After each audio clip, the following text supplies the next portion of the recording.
एक full court judgement आई हुई है जिसने कहा हुआ है कि पाकिस्तान तहरीक इंसाफ को उनकी चंद रिजर्व सीट्स मिले, जिससे थियोरेटिकली हुकूमत की सेहत को कोई फर्क नहीं पड़ता।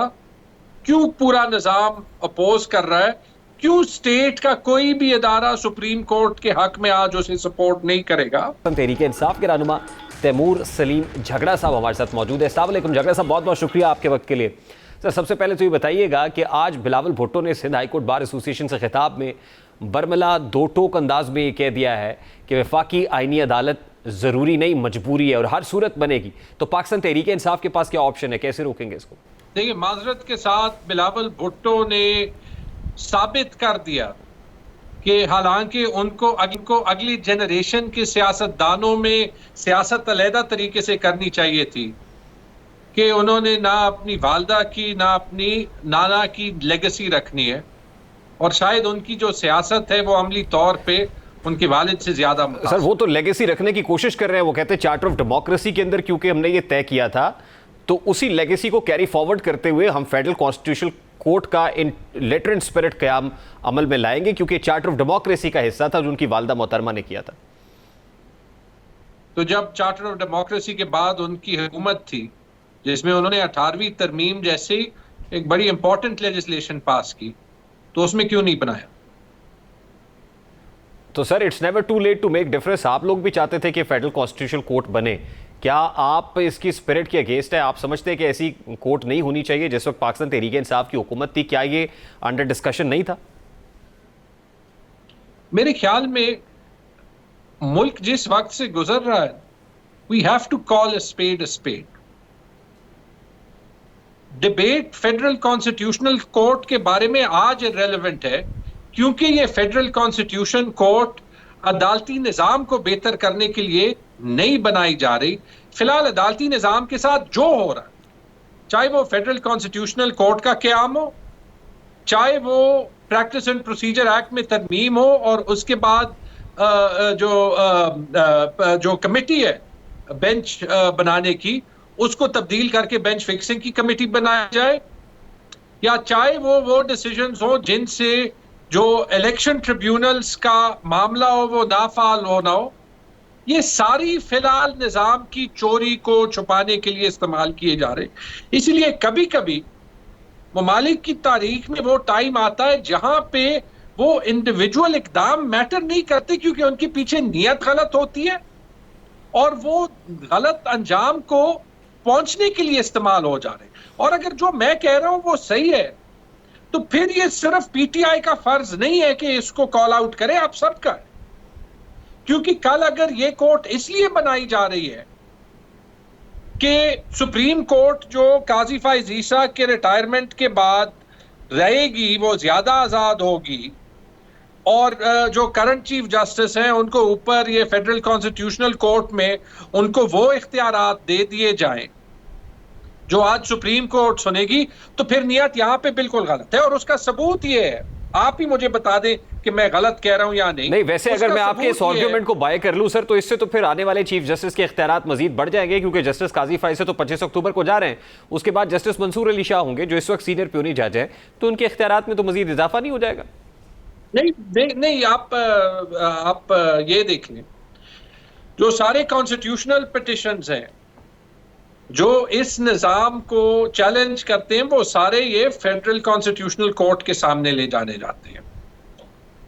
यानी कि हुकूमत डायरेक्ट बेनिफिशियरी है, और बहुत क्लियर है माजरत के साथ कि बिलावल उन्हीं हलकों के साथ डायरेक्ट बेनिफिशियरी बनना चाहता है जिनसे उनके ख्याल में उनको फायदा है।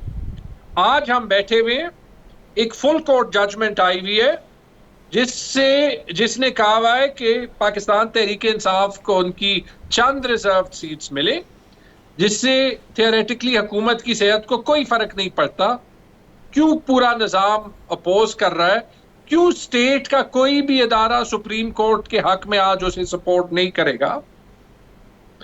क्योंकि ये जो आज निजाम है और उसमें मुका है, उसमें ये किसी को सूट नहीं करता। तो what options, सर मैं यही कह रहा हूं ना कि what options are you left with? How will you resist this? अब पीटीआई के पास क्या बचा है? यानी किस अंदाज में आप इसको करेंगे कि अगर if system is decided to go against you? मैं सिंपल ब्लैक एंड व्हाइट में आपको कहता हूं, हमने रेजिस्ट कर दिया, कॉन्स्टिट्यूशनल अमेंडमेंट नहीं हुई, the government has egg on its face. इंशाल्लाह हम दोबारा रेजिस्ट करेंगे। हाँ, इसके बावजूद कि हमारे एक एक मेंबर को, उनकी फैमिलीज को उठाया गया, जो धमकियां मिली, ये कोई तरीका नहीं है आईन बदलने का। But it looks as if they don't need your numbers for the constitutional amendment. Sir देखिए, अभी जो नई नंबर गेम आई है उसमें तो आपकी जरूरत ही नहीं है। अगर रिजर्व सीट्स जो है वो हिस्सा बकदरे जुस्सा JUI, Pakistan peoples party, Pakistan Muslim league Noon में डिस्ट्रीब्यूट हो जाती हैं, then they have got their numbers. उनका मैजिकल नंबर अचीव हो जाता है 2/3 मेजॉरिटी के साथ। वो जैसी चाहेंगे कॉन्स्टिट्यूशनल अमेंडमेंट पास करा लेंगे सर। जजमेंट है, सुप्रीम कोर्ट की जजमेंट है कि रिजर्व सीट्स इनके पास नहीं होनी चाहिए। इनके फेवरेट जो जज है काजी फाइज ईसा ने भी ये कहा है कि PTI पार्लियामेंट्री पार्टी है, और अगर इस तरीके से इन्होंने नंबर्स बनाने and they don't need our numbers, then they don't need a constitution either. इनको फिर आईन की भी जरूरत नहीं है, इनको सिर्फ अपने पार्लियामेंट से लेजिस्लेशन करनी चाहिए कि जो ये कहते हैं वो पाकिस्तान का आईन होगा। अच्छा, और उसके लिए भी नंबर्स मुझे सर 50 लोग खड़े होकर सर कागज में लिख दें कि 50 नहीं है 300 है, जिस तरीके से इलेक्शन के रिजल्ट आए। तैमूर सलीम झगड़ा साहब, मुझे बताइए कि फेडरल कॉन्स्टिट्यूशनल कोर्ट से आप बुनियादी तौर पे क्या थ्रेट महसूस कर रहे हैं? PTI को क्या लग रहा है कि अगर ये वफाकी आईनी अदालत बनेगी तो कौन से ऐसे केसेस है जो टेकअप करेगी ये कोर्ट और आपके अगेंस्ट जाएगी?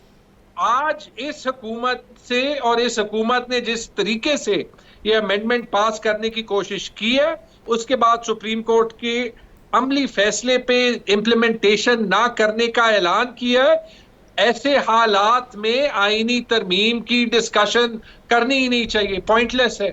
अगर इन्होंने फिर वैसे ही करनी है, जैसे मैंने बता दिया, कल ये नोटिफाई कर लें कि अभी एक सेशन हो गया नेशनल असेंबली का, इनके सारे लोग थे और इन्होंने पास कर दिया, who are you and I to challenge it then? लेकिन उसका पाकिस्तान के लिए जो है वो अंजाम क्या होगा, ये भी आप बता दें। But I am now just going to call a spade a spade.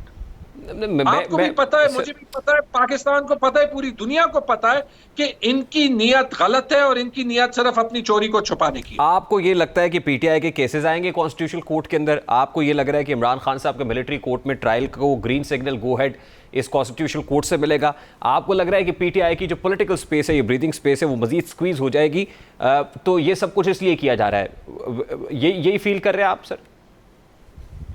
हाँ, वरना आप मुझे बता दें, कभी आपने किसी मुल्क की तारीख में जो अपने आप को जमहूरियत कहता है, ये देखा है कि एक इतनी इंपॉर्टेंट तरमीम रात के 1 बजे 2 बजे जो है वो रात के अंधेरे में पास करने की कोशिश की जाए, उनके लिए नंबर्स पूरे करने के लिए जो है वो मुल्क के इदारों को इस्तेमाल किया जाए कि लोगों को और उनकी फैमिलीज को अगवा किया जाए, नंबर 1।